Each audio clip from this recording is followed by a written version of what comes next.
Engine के लिए Google का इस्तेमाल करती है, चाइना आज भी बाइडू का इस्तेमाल कर रहा है। स्टडी किया तो मेरी बुद्धि चकरा गई। 2.25 बिलियन यूजर्स व्हाट्सएप इस्तेमाल कर रहे हैं, वो घुसने नहीं दिया व्हाट्सएप को। क्या कहते हैं, वीचैट ही इस्तेमाल करेंगे। चाइना के लोग देशभक्ति को लेके बहुत मजबूत हैं।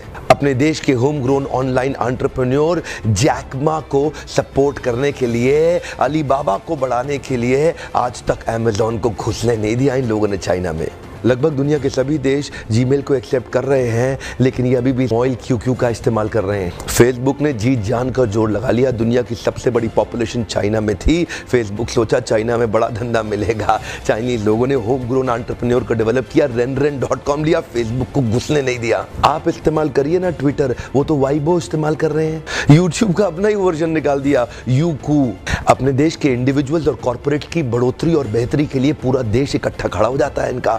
देश की बढ़ोतरी और बेहतरी के नाम पे सारे एक हो जाते हैं चाइनीज। आप कितना भी बैन कर लो, चाइना आज हिंदुस्तान के अंदर 7 लाख करोड़ का $100 बिलियन का एक्सपोर्ट कर रहा है। लगभग $100 बिलियन से ज्यादा का सामान हम खरीद रहे हैं और $5 बिलियन से कम का सामान हम वहां बेच पा रहे हैं। $95 बिलियन से ज्यादा का ट्रेड डेफिसिट है। चाइना अपने घर में किसी को नहीं घुसने देता, बाकी पूरी दुनिया में घुस गया है।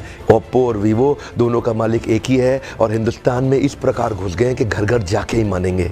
Electronic goods, machinery, organic chemicals, iron and steel, transport equipment, medical pharma products, textile and yarn fabric, सब कुछ तो हम चाइना से लेने को तैयार हो गए हैं। अब ये जिम्मेदारी केवल हमारे देश की सरकार की नहीं रहेगी कि वो बॉर्डर पे लड़ती रहे। अब ये जिम्मेदारी हर भारतीय की हो गई है कि हम अपने व्यापारियों को उठाएं और मिल करके एक हो जाएं। देश की जनता को एक होना बहुत जरूरी है। अगर देश में खुशहाली आएगी तो फायदा सबका होगा। देश में खुशहाली आएगी तो फायदा सबका होगा। आज एक ऐसे व्यक्ति की बात करूंगा जिसके बारे में मैंने पढ़ा तो मेरी बुद्धि चकरा गई। मेजर ध्यानचंद, ये हॉकी के जादूगर माने जाते थे। इंडिया की टीम को हॉकी में वर्ल्ड कप में एज ए कैप्टन ये लीड कर रहे थे। जर्मनी ओलंपिक्स फाइनल अपने होम ग्राउंड के अंदर जर्मनी को जब रौंद दिया तो हिटलर वहां से चला गया। शाम को ध्यानचंद को अपने घर में बुला के पूछा, तुम एक्चुअली करते क्या हो हॉकी के अलावा? तो बोले, मैं लांस नायक सूबेदार, एक छोटा सा सिपाही भारत की आर्मी में हूँ। तो उसी समय जर्मनी के तानाशाह हिटलर ने उनसे कहा, सुनो एक काम करो, जर्मनी से हॉकी खेलना शुरू कर दो, मेरे देश में आ जाओ, तुम्हें आज ही एयरफील्ड मार्शल बना दूंगा। वैसे भी तुम अपने देश के अंदर तो लांस नायक सूबेदार,